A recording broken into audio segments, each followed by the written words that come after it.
Vale, bueno, me siento guay. Creo que, bueno, creo que lo he hecho bien. He sabido esperar mi oportunidad. Estaba Peralba primero, he remontado 4 posiciones hasta llegar a él.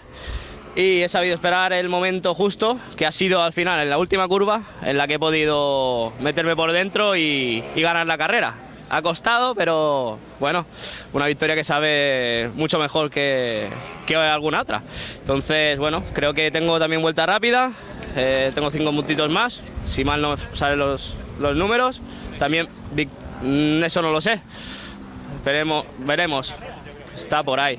Un décimo más o menos en la anterior, bueno, cuarto con 40 puntos menos, pero puede ser que ahora provisionalmente esté líder o segundo o algo así.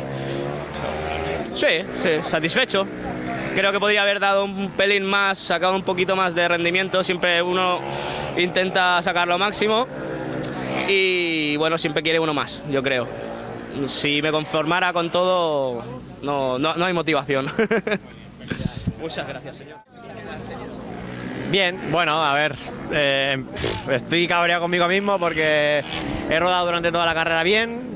He intentado aguantar con el cara hasta que ha llegado a Schumi detrás mío, tapando todo lo que podía. Y hasta en la última vuelta que he cometido un pequeño error, he tocado una rueda interior y he perdido un poco de velocidad. Y Schumi me ha podido ganar el interior tranquilamente y en la recta con su car, el 45 que iba bastante bien, me ha podido ganar fácilmente. Y entonces, pues nada, segunda posición, estoy contento igualmente, pero con esa espinita. Sí.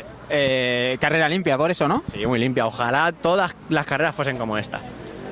En ese aspecto, contento. Me lo he pasado muy bien, a pesar de que he perdido la primera posición, pero me lo he pasado estupendo.